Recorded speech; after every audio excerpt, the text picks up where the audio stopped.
नमस्कार विद्यार्थी मित्रों, कक्षा 8 विषय हिंदी व्याकरण विभाग के अंतर्गत अव्यय के बारे में प्रथम भाग के रूप में आगे हम चर्चा एक बार कर चुके हैं। आज अव्यय के बारे में अव्यय का क्रिया विशेषण का दूसरा भाग है स्थानवाचक क्रिया विशेषण अवयव। इसके बारे में आज हम चर्चा करते हैं। तो स्थानवाचक क्रिया विशेषण अवयव किसे कहा जाता है? इस स्थानवाचक क्रिया विशेषण अवयव को समझने के लिए हमें स्थानवाचक क्रिया विशेषण अवयव की परिभाषा यानी कि व्याख्या समझनी पड़ेगी। तो अब हम यहाँ पर स्थानवाचक क्रिया विशेषण अवयव की परिभाषा को समझते हैं। तो स्थानवाचक क्रिया विशेषण की अवयव की परिभाषा इस प्रकार है: जिन अव्ययी शब्दों से कार्य के व्यापार के होने के स्थान का पता चले उन्हें स्थानवाचक क्रिया विशेषण अवयव कहते हैं। फिर से इस व्याख्या को रिपीट करते हैं। जिन अव्ययी शब्दों से कार्य के व्यापार के होने के स्थान का पता चले उन्हें स्थानवाचक क्रिया विशेषण अवयव कहते हैं। यानी कि इस परिभाषा से हमें ये समझने को मिलता है कि जिन अव्ययी शब्दों से, जिन शब्दों से क्रिया होने का स्थान का पता चले यानी कि स्थान का बोध हो, पता चले स्थान का, उसे स्थानवाचक क्रिया विशेषण अवयव कहते हैं। तो यहाँ पर स्थानवाचक क्रिया विशेषण अवयव के शब्द दिए गए हैं। इन शब्दों के माध्यम से वाक्य में ऐसे शब्द जो आते हैं, इनके माध्यम से हमें पता चलता है कि ये स्थानवाचक क्रिया विशेषण अवयव हैं। तो ये स्थानवाचक क्रिया विशेषण अवयव के शब्दों को देखते हैं। तो जहाँ पर, यहाँ, वहाँ, भीतर, बाहर, इधर, उधर, दाएं, बाएं, कहाँ, किधर, जहाँ, पास, दूर, अन्यत्र, इस ओर, उस ओर, ऊपर, नीचे, सामने, आगे, पीछे, आमने जैसे शब्द आते हैं वहाँ पर स्थानवाचक क्रिया विशेषण अवयव होता है। यानी कि ऐसे जो शब्द वाक्य में पाए जाते हैं, जिस वाक्य में ऐसे शब्द हमने जो आगे बोले, ऐसे शब्द जो वाक्य में आते हैं वहाँ पर स्थानवाचक क्रिया विशेषण अवयव होता है। जिस वाक्य में क्रिया के स्थान का बोध होता है, स्थान का पता चलता है, ऐसे शब्द होते हैं जिस वाक्य में, वहाँ पर स्थानवाचक क्रिया विशेषण अवयव होता है। यहाँ पर स्थानवाचक क्रिया विशेषण अवयव के होते हैं। वैसे उदाहरण को देखते हैं। तो स्थानवाचक क्रिया विशेषण के उदाहरण इस प्रकार हैं, जैसे कि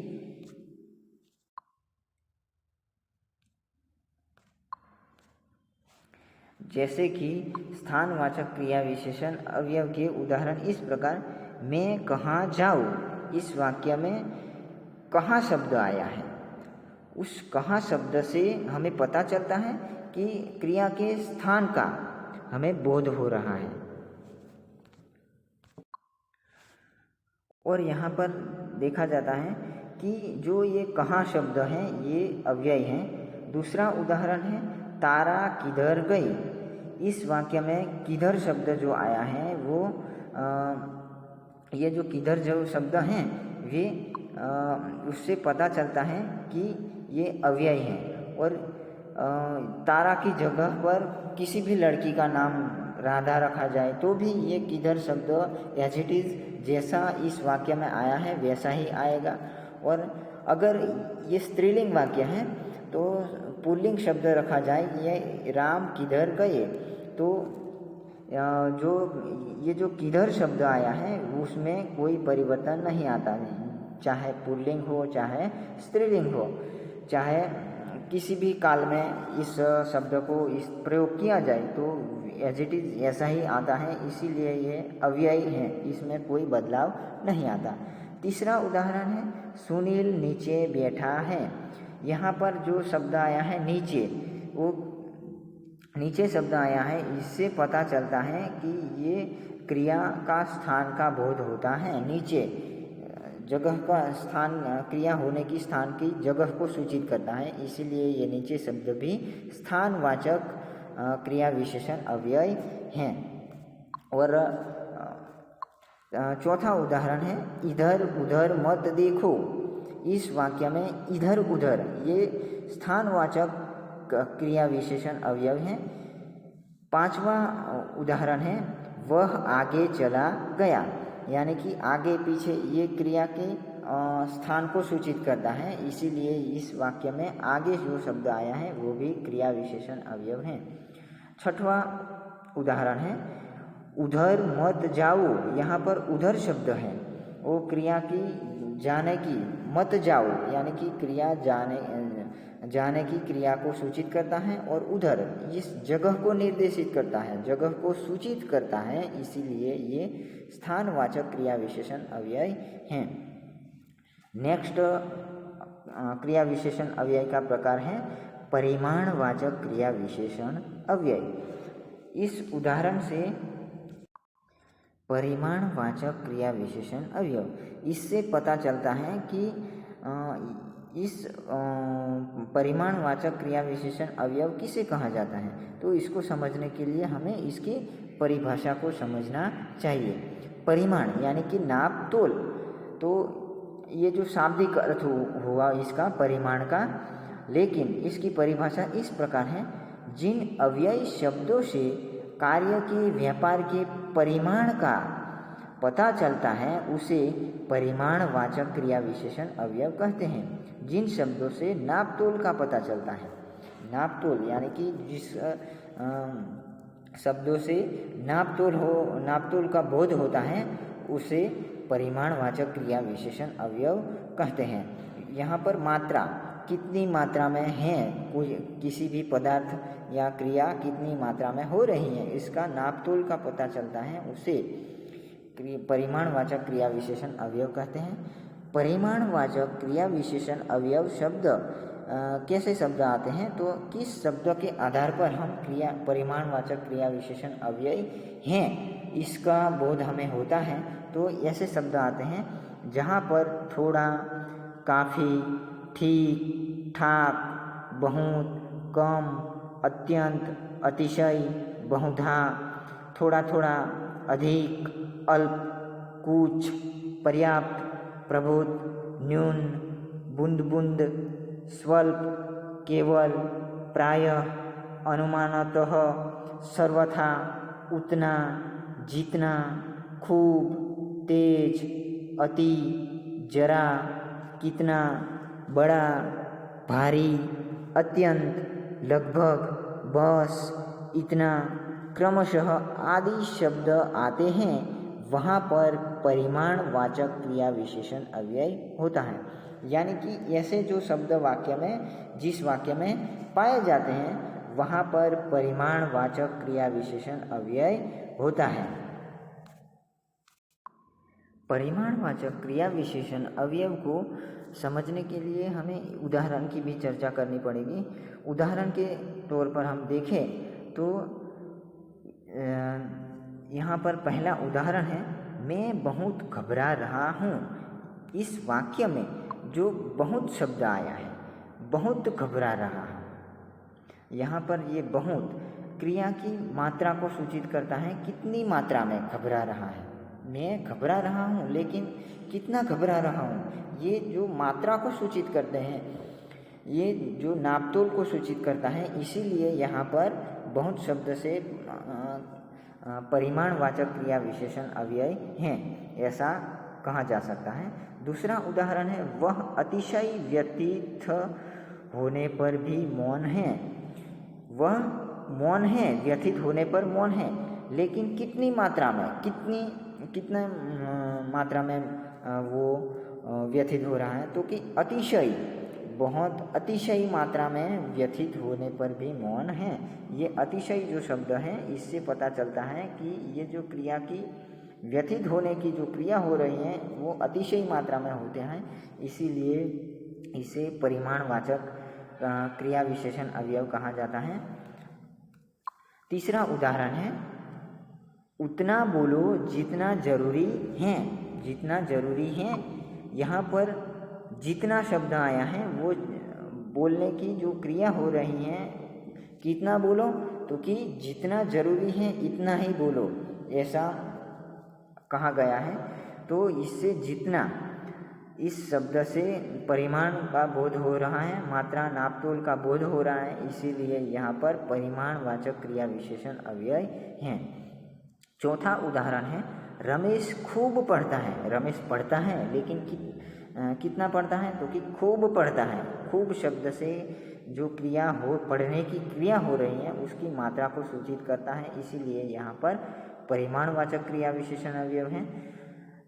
पांचवा उदाहरण है, तेज गाड़ी चल रही है। गाड़ी चल रही है लेकिन कैसे चल रही है तो कि तेज, गाड़ी चलने की जो क्रिया होती है वो तेज हो रही है, तेज का बोध, झड़प का बोध हो रहा है, तेज, इसीलिए यहाँ पर परिमाणवाचक क्रिया विशेषण अवयव है। छठवां उदाहरण है, कम खाओ।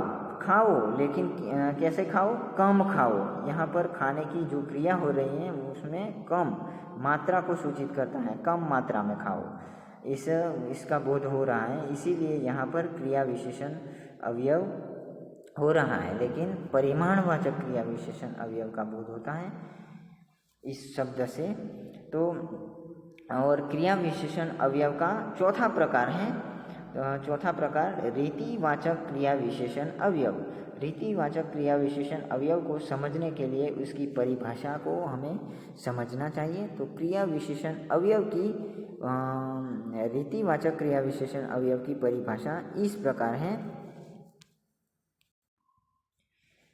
जिन अव्ययी शब्दों से कार्य के व्यापार की रीति या विधि का पता चलता है उन्हें रीतिवाचक क्रिया विशेषण अवयव कहते हैं।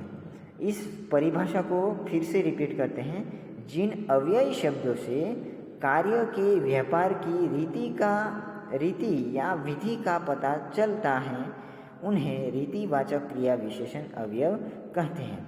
रीति यानी कि तरीका, ढंग, रीति का अर्थ होता है तरीका, ढंग, जो क्रिया हो रही है इसका तरीका, किस प्रकार क्रिया हो रही है, किस ढंग से क्रिया हो रही है उसका पता हमें चलता है जिन शब्दों के माध्यम से, उन्हें रीतिवाचक क्रिया विशेषण अवयव कहते हैं।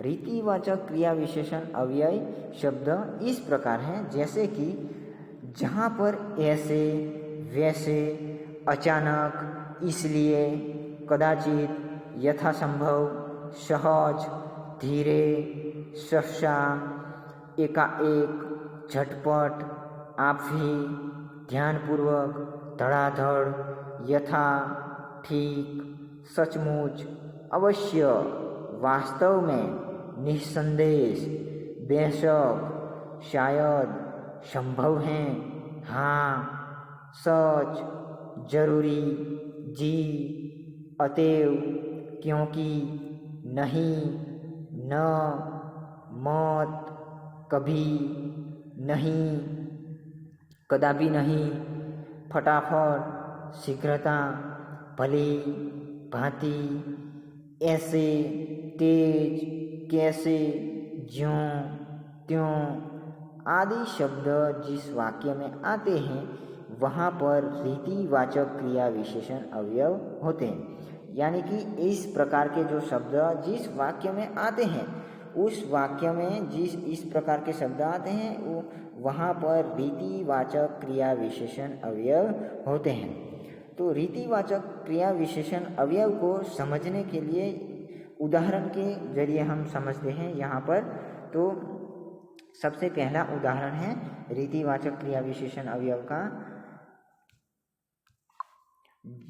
जरा सहज एवं धीरे चलिए। जरा सहज एवं धीरे चलिए, यहाँ पर सहज शब्द आया है।